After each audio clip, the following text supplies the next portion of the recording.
வாயை கொடுக்கணும் சென்னைன்னு நம்ம போனாக்கா ரிமூவ் பண்ணிட்டு போகணுன்னாக்க அப்படிலாம் போகக்கூடாது. அவங்க பேட் கமெண்ட் பண்ணாக்கா அவங்களுக்கு பதில் சொல்லணும். அப்போ தான் வந்துட்டு வியூஸ் போகணும். அது இன்னொரு விதத்தில் தான் என்னடா நல்லா இருக்கியாச்சா அப்படியா இதை தவிர இன்னைக்கு கையும் லைவ் என்னத்தை பார்த்தோம் அப்படிங்கிற மாதிரி அதுதான் ரீசன். எனக்கு நல்லா அதனால எனக்கு திட்டம் முன்னண்டு தான் நான் லைவுக்கு வராமல் போகுது.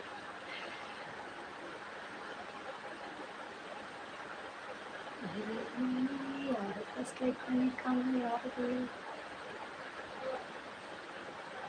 ஹாய் தம்பி, எப்படி இருக்கீங்க? நல்லா இருக்கீங்களா? Ready to run. ஹாய் தங்கச்சி. ஹாய் அண்ணா, எப்படி இருக்கீங்க? நல்லா இருக்கீங்களா? என்ன பண்றீங்க? எப்படி இருக்கீங்க? சாப்பிட்டாச்சா?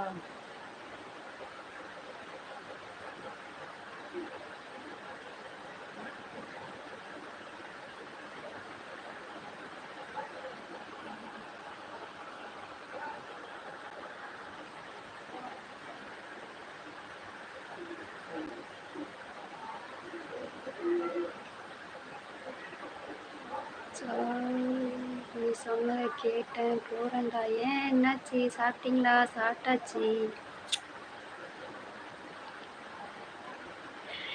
உங்களை தான் டுடே ஈவினிங் கூட நினைச்சிட்டு இருந்தேன். லைவே காணும், ரொம்ப நாள் ஆச்சுன்னு. அப்படியா தம்பி? அவ்வளோ பாசமா அக்கா வேலை?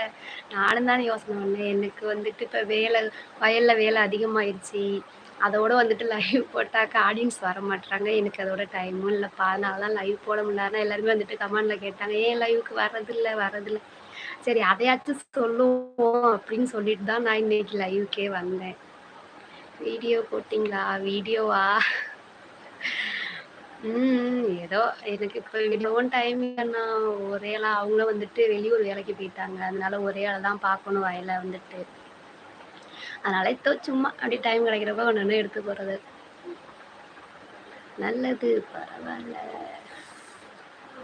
ஏன் லைவ் போடலை? அதான் காரணம் சொல்லுங்க. நானும் கமெண்ட் பண்ணியிருக்கீங்க. ஆமாம் அதான் நீங்கள் பண்ணீங்க பார்த்தேன் தான் தம்பி. ஒர்க் டைமில் போட்டு அப்படியா? அதுதான் நான் வீடியோ எடுக்கவே ஆள் இல்லை. ரொம்ப கஷ்டமாக இருக்கு. அவங்க இருந்தால் கூட அவங்க வேலை பார்க்கறத நம்ம வீடியோ எடுக்கலாம். அது கூட இல்லை. ஒரே ஆள் தான். பாப்பா தூங்க வச்சுட்டு தான் அங்கே போய் கொல்லையில் வேலை பார்க்கணும். அது தம்பி ஸ்கூல் போயிடும். அவன் இருந்தால் கூட வாங்கிட்டுப்பான். அவனும் இல்லையா? அதனால ரொம்ப கஷ்டமாக இருக்குது. டே டைமில் தான் ஒர்க் இருக்கும். ஆமாம், டே டைமில் தான் இருக்குது. நைட்டில் வந்துட்டு இதுங்களை வச்சு சமாளிக்க முடியல. அவங்க இருந்தாங்க, அவங்க பார்த்துப்பாங்க பாப்பாவை லைவ் போடுறப்ப. பாப்பா தூங்குறதுக்கு இன்றைக்கி தான் என்னமோ தெரியல, கொஞ்சம் சீக்கிரம் தூங்கிடுச்சு. இல்லைன்னு வச்சுங்களேன் ரொம்ப நேரம் ஆயிருக்கும். 8:30 9 மணி ஆயிருமா. அப்போ நம்மளோட லைவுக்கு வந்துட்டு ஆடியன்ஸ் வர மாட்டாங்க. அதனால தான் சரி எங்கள் லைவ் போட்டோம் அப்படின்ட்டு போடுறதில்ல. சரி எப்படிப்பா இருக்கீங்க? நல்லா இருக்கீங்களா? சாப்பிட்டாச்சா? காலேஜ்லாம் எப்படி போகுது? அண்ணா நீங்கள் எப்படி இருக்கீங்க?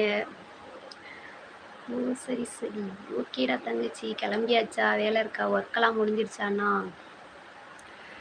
ஆமாச்சு.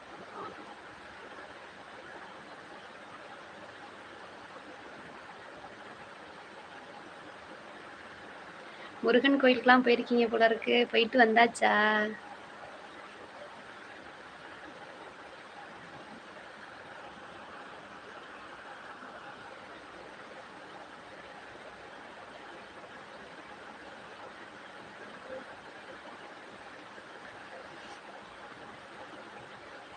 இன்னும் வந்துட்டு இப்போ வயலில் தண்ணி விடுறது தான் ரொம்ப எனக்கு கஷ்டமாக இருக்குது. ஏன்னா சின்ன மோட்ரு வச்சு இறைக்கிறதுனால வந்துட்டு ரொம்ப நேரம் ஆகுது. அதே 2 மணி நேரம் 3 மணி நேரம் கூட ஆயிடுது. அது ரொம்ப கஷ்டமாக இருக்குது. அதுக்குள்ளே பாப்பா முடிச்சிட்டான்னா அவளை வச்சு சமாளிக்கிறது பெரிய இதாக இருக்கும். என்ன பண்ணுறதுன்ட்டு சமாளித்து ஓட்டிகிட்டு இருக்கோம். இப்போ கொஞ்ச நாளைக்கு அவங்க வர்றது வரைக்கும். வேலை சரியாக இங்கே இல்லை அப்படின்னு சொல்லிட்டு வெளியே தங்கியிருந்து வேலைக்கு போயிருக்காங்க. 9-10 லைவ் ஆடியன்ஸ். அப்போ தான் நிறைய பேர் வருவாங்க. அப்போ தான் எல்லோரும் சாப்பிட்டு தூங்கு 2 ஓ அத்தனை மணிக்கு நம்ம தூக்கம் வந்துருமே தம்பி. 9 10 மணிக்கெல்லாம் 8 மணிக்கே தூங்குற ஆளு இப்போல்லாம் 8 மணிக்கு லைவ் போகிறனால. இப்போன்னு இல்லை, கொஞ்ச நாளாக 8 மணிக்கு லைவ் போட்டதுனால அதோட 8 மணிக்கு தூக்கம் வரதில்லை. 9 மணி தான். நம்ம 9 10னாக்கா அது எப்படியும் வந்துட்டு 11 மணி ஆயிருந்துங்கிறது நமக்கு செட் ஆகாதுல்ல. கோயிலுக்கு போயிட்டு வந்தாச்சா? Okay, okay.